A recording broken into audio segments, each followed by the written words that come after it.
Gangster Lawrence Bishnoi ने पूछताछ के दौरान पंजाब पुलिस के सामने यह कबूल कर लिया कि उसके इशारे पर ही सिद्धू मूसेवाला की हत्या की गई। मतलब यह कि सिद्धू मूसेवाला हत्याकांड का मास्टरमाइंड कोई और नहीं बल्कि लॉरेंस बिश्नोई ही है, जिसने जेल की सलाखों के पीछे इस हत्याकांड की पूरी साजिश रची और फिर अपने गुर्गों की मदद से उस साजिश को अंजाम दे दिया। पंजाब पुलिस का दावा है कि पूछताछ के दौरान गैंगस्टर लॉरेंस बिश्नोई ने मूसेवाला की हत्या की पूरी कहानी बयां कर दी। असल में गैंगस्टर लॉरेंस बिश्नोई 22 जून तक पंजाब पुलिस की रिमांड पर है और हत्याकांड से जुड़ा एक एक सच उगलवाने के लिए पुलिस की टीम लगातार उससे पूछताछ करने में जुटी है। हालांकि पंजाब पुलिस का दावा है कि शुरुआत में लॉरेंस पूछताछ में शामिल अधिकारियों को लगातार गुमराह करने की कोशिश करता रहा, हत्याकांड से जुड़े सवालों के गोलमोल जवाब देता रहा ताकि किसी भी सूरत में मूसेवाला हत्याकांड की सच्चाई बाहर ना आ सके। लेकिन दावा है कि पंजाब पुलिस की तरफ से लगातार की जा रही पूछताछ में वो टूट गया और उसने ये कबूल कर लिया कि उसने ही मूसेवाला को मरवाया है। पुलिस का दावा है कि सिद्धू मूसेवाला की हत्या गैंग वॉर का नतीजा है और इसकी शुरुआत तब हुई जब करीब 2 साल पहले यानी 10 अक्टूबर 2020 को गोल्डी बराड़ के चचेरे भाई गुरलाल बराड़ की हत्या कर दी गई थी। गुरलाल बराड़ चंडीगढ़ के डीएवी कॉलेज का छात्र था और पंजाब यूनिवर्सिटी का छात्र नेता। गुरलाल बराड़ की हत्या के वक्त उसका छोटा भाई गोल्डी बराड़ कनाडा में था, लेकिन जैसे ही उसे अपने बड़े भाई की मौत की खबर मिली वो फौरन वापस आ गया। गुरलाल बराड़ की हत्या के ठीक 4 महीने बाद यानी 18 फरवरी 2021 को गोल्डी बराड़ ने अपने भाई की मौत का बदला लेने के लिए पंजाब के फरीदकोट में यूथ कांग्रेस अध्यक्ष गुरलाल सिंह की हत्या करवा दी और इस हत्याकांड में गोल्डी का साथ दिया लॉरेंस बिश्नोई गैंग ने। और बताया जाता है कि गुरलाल बराड़ गोल्डी बराड़ का भाई होने के अलावा लॉरेंस बिश्नोई का भी बेहद करीबी दोस्त था और वो उसके गैंग के साथ भी जुड़ा था और उसी का बदला लेने के लिए लॉरेंस बिश्नोई गैंग ने गुरलाल सिंह की हत्या करवाई थी। लेकिन इसके बाद गैंग वॉर का यह खूनी सिलसिला थमने के बजाय बढ़ता चला गया। इसी दौरान 8 अगस्त 2021 को मोहाली में विक्की मिद्दू खेड़ा की हत्या कर दी गई, जो लॉरेंस बिश्नोई का करीबी था। आरोप है कि विक्की मिद्दू खेड़ा हत्याकांड में सिद्धू मूसेवाला के मैनेजर शगनप्रीत सिंह का नाम सामने आया था और दावा किया जाता है कि पुलिस जब तक मूसेवाला के मैनेजर तक पहुंचती उससे पहले ही वो ऑस्ट्रेलिया भाग गया था।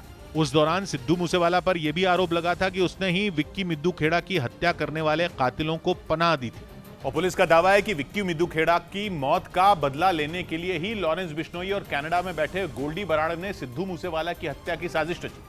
मतलब यह कि सिद्धू मूसेवाला की हत्या पैसों के लिए नहीं की गई, क्योंकि पंजाब पुलिस का दावा है कि पूछताछ के दौरान लॉरेंस बिश्नोई ने यह साफ कर दिया कि मूसेवाला की हत्या पैसों के लिए नहीं बल्कि बदला लेने के लिए की गई। मतलब यह कि खून का बदला खून से लिया गया। यह भी बताया जा रहा है कि इस हत्याकांड को लॉरेंस के अलावा गोल्डी बराड़, सचिन बिश्नोई, अनमोल बिश्नोई और विक्रम बराड़ ने मिलकर अंजाम दिया।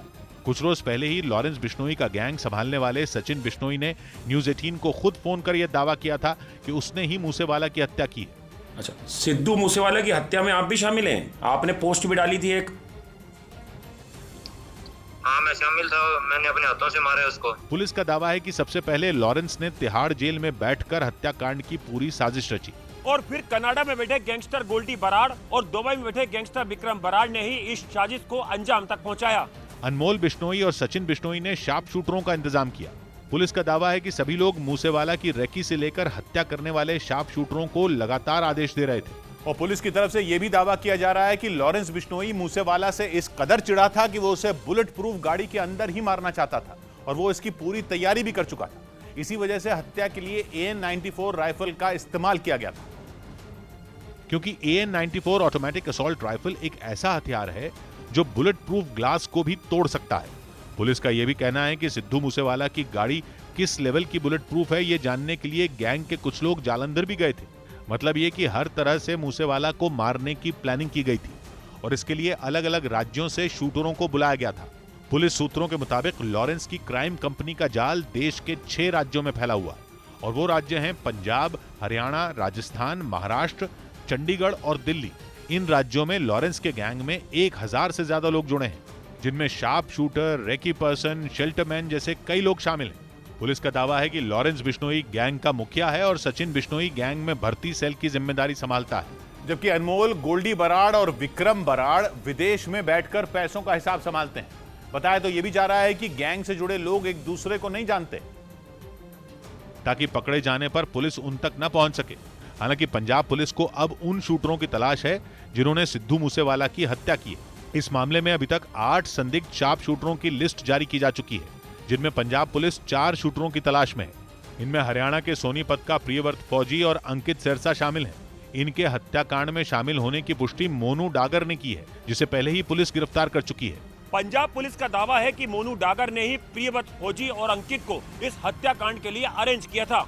इनके अलावा अमृतसर का शूटर जगरूप सिंह रूपा और मोगा का मनु कुस्सा है, जबकि महाराष्ट्र की पुणे पुलिस संतोष जाधव और नवनाथ सूर्यवंशी को गिरफ्तार कर चुकी है। फिलहाल लॉरेंस बिश्नोई से पूछताछ की जा रही है और जल्द ही पुलिस लॉरेंस और गिरफ्तार किए गए लोगों को आमने सामने बैठाकर पूछताछ करेगी, ताकि हत्याकांड से जुड़े दूसरे राज भी बाहर आ सकें।